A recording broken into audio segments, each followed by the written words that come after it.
Para hadirin semua, baik, Rasul hak Nabi Ibrahim minta supaya timbul akhir zaman ni ada 4 tugas. Nabi kita Muhammad sini ada 4 tugas. Kita lah ni hak jadi umat Nabi Muhammad ni pun ada 4 tugas juga. Pertama yatlu, yang keduanya yu'allimuhumul kitaba, yang ketiganya yu'allimul hikmah, yang keempatnya wa yuzakkihim.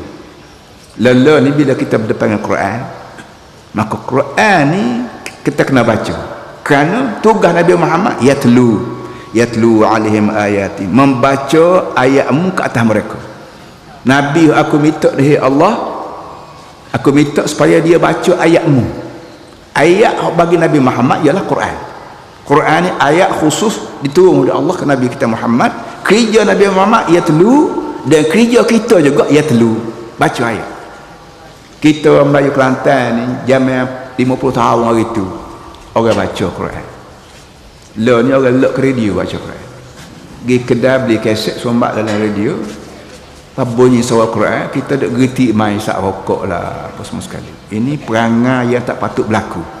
Quran mesti dibaca lepas sembahyang ke, belum sembahyang ke, ketika mana kita duk congok kedai tunggu orang pelanggan beli barang kita ke, ambil Quran kecil baca. Pertama kita jadi umat Nabi Muhammad, menurun untuk dia Nabi Ibrahim AS. Yang keduanya, bila kita baca malaikat, bila kita baca Quran, malaikat malaikat mari keliling kita. Bila malaikat mari, syaitan lari lalu. Dia demo dua tu tak ada orang panggil, tak boleh tinggal bayar. Bila malaikat mari, syaitan lari. Bila malaikat tak ada, syaitan masuk apa? Ini satu daripada cara jampi tepuk tawa nak ambil syaitan, baca Quran. Terus cari muka lain, baca Quran. So, wa yu'allimuhumul kitaba wal hikmah. Yang keduanya baca, di samping baca Quran, mengajar. Dia pagi ni ambo mengajar, adik kakak akan mengajar di tempat lain. Ambo mengajar kerana ambo mengaji dengan orang lain. Hari ni ambo mengajar, adik kakak belajar, balik rumah ajar orang lain pula. Orang yang paling rapat kita ialah anak bini kita, cucu kita, mengajar kita. Jangan duduk tok guru Quran ni orang lain. Anak kita betul benar, kita peroh betul benar, kita makan betul benar, kita gosok betul benar, tiba-tiba kita tak ajar Quran. Duk beli coklat je, bahasa muju boleh beli coklat, bahasa muju boleh beli hampa, beli kanu. Quran kita tak beri, tak kena. Jadi kita kahwin, cari perempuan yang boleh ajar Quran pada anak seksa. Dan kita juga ajar Quran. Papa murid kita ajar, orang tina kita duduk dapur misalnya, kita ajar anak kita. Lepas murid nak sampai ke isyak, sama ada nak mengajar di rumah kita ke, nak ajar balesoh ke, supaya mudah-mudahan ada orang lain dengar-dengar, dia tiru kata, dia tiru kita juga. Pakat mengajar anak di balesoh. Anak orang tina kita duduk siap makan minum malam kan, kita mengajar. Kuliah tabatiada, yasin, kau berapa semua baca. Ini sunnah Nabi Muhammad SAW yang diminta oleh tuk dia Nabi Ibrahim dan mustajab oleh Allah, menyebabkan Nabi Muhammad orang yang pertama baca Quran dan mengajar Quran. Demikian sejarahnya, bila Jibril AS buat turun 1-2 ayat, cepat-cepat Nabi kita panggil katabatul wahyi, penulis-penulis, kerani-kerani hak tulis ayat. Jadi masing-masing tulis, mu tulis atas kayu buruk, mu tulis atas daun pak tama, mu tulis atas tulang apa. Kerana zaman itu kertas tak ada lagi, maka masing-masing menulis. Dan mengikut ceritanya ada 11 ke 12 orang penulis-penulis wahyu di zaman Nabi Muhammad SAW. Wal hikmah, pengajar kitab, kita Melayu dan dipanggil bermakna lah. Kita baca Quran dan kita bermakna. Lepas pada bermakna tu rakyat maksud. Alhamdulillah kita di Kelantan ni baca Quran pun alhamdulillah. Rakyat Kelantan ni sebut 3 hari baru ni, waktu Allahyarham Tuku Aman buka kelas Quran di Masjid Negara tahun 90-an rasanya, itulah lebih kurang ya.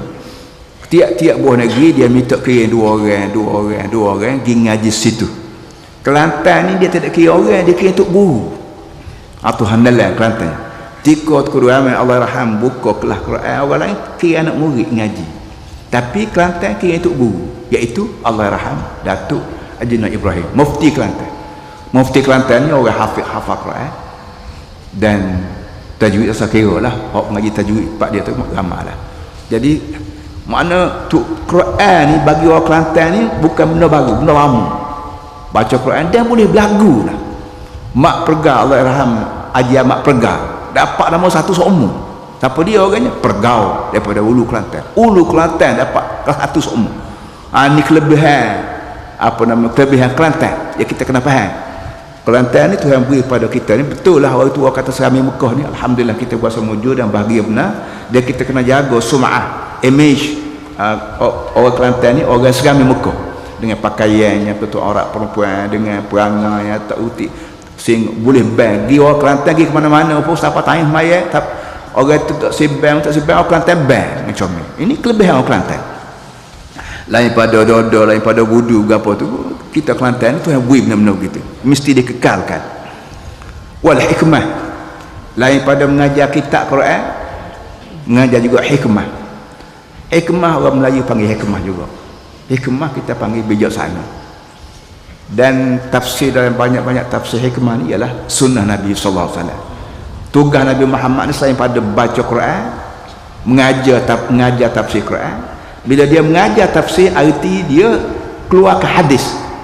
Hadis Nabi ni qauluhu wa fa'luhu wa taqriru. Perkataan Nabi orang panggil hadis, perbuatan Nabi orang panggil hadis, dan sikap yang diambil oleh Nabi pun orang panggil hadis juga. Jadi apa saja keluar daripada mulut Nabi adalah hadis. Apa saja keluar daripada perbuatan Nabi adalah hadis. Apa saja keluar daripada sikap Nabi, orang panggil hadis juga. Jadi tugas Nabi Muhammad SAW mengajar Quran dan tindak tanduk dia. Sebab tu kita Kelantan kalau boleh bagi tok guru Quran, kau tok imam, kau tok peti, tok qadi, kau ustaz, kau berapa, orang ni sepatutnya mencerminkan Nabi Muhammad SAW. Mana kalau orang putih ke orang hitam ke mari pak kita ni, dia tanya kita ni agama berapa, kita boleh ayat Islam. Dan kalau nak tunjuk, kalau ditanya siapa dia, tu guru Islam, kita bertunjuk dia tu imam tu boleh ngaji Islam dia. Kerana tutur kata dia serupa dengan Islam tu, perbuatan dia serupa dengan Islam tu, tingkah laku dia serupa dengan Islam tu. Biar tu imam tu faham tarah dia nya, biar ustaz pun faham tarah dia nya, biar tu guru kampung pun, tok lebat kampung faham ustaz tarahnya begitu.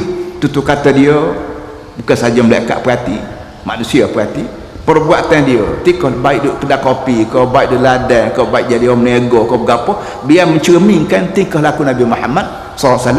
Kerana di antara tugas Nabi Muhammad ya wa ya'allimuhum al-hikmah. Maksud Nabi Muhammad mengajar orang hadis. Tingkah laku dia, tutur kata dia adalah perlu diciru laku. Hal jual belinya, hal ekonominya, hal perangnya, hal damainya, hal politiknya, hal apa saja tingkah laku Nabi Muhammad ditiru sampai terus menerus sampai kiamat, termasuk kita pagi ni. Wa zakih. Ni hok perkara muncul. Ya orang lain tak boleh nak buat. Wa zakih. Tugas Nabi Muhammad ni bersihkan orang. Yutahhiru, yuzakki. Ada dua perkataan sekurang-kurangnya, ada perkataan yutahhiru dan yuzakki hari ini. Yutahhiru makna bersih juga, yuzakkihim pun makna bersih juga. Tapi beza bila Quran guna perkataan ya, walaupun kita bermakna serupa, tapi kena cari perbezaan supaya perkataan Quran ni tidak boleh orang hak bijak bila dia bercakap dia tidak ulang. Kalau dia ulang juga tu ulang kerana tepat ni memberi makna lain. Itu kaedah orang mengaji ilmu bahasa, khususnya bahasa Arab ni. Kita ada ilmu ma'ani, bayan, balaghah, tiga jenis ilmu ni untuk bahasa. Kita hak belajar bahasa Melayu ni faham kau tidak benda ni kerana ilmu bahasa ni serupa ya. Bahasa Arab, bahasa Inggeris, bahasa Melayu, bahasa India, bahasa apa ni serupa ya dari segi asasnya. Ilmu yang ada dalam bahasa lughah Arabiah ni perlu kita belajar. Yutahhiru makna bersih cara zahir. Itu biasa digunakan oleh apa namanya alim ulama. Yutahhiru makna bersih cara zahir. Innallaha yuhibbut tawwabin wa yuhibbul mutatahhirin.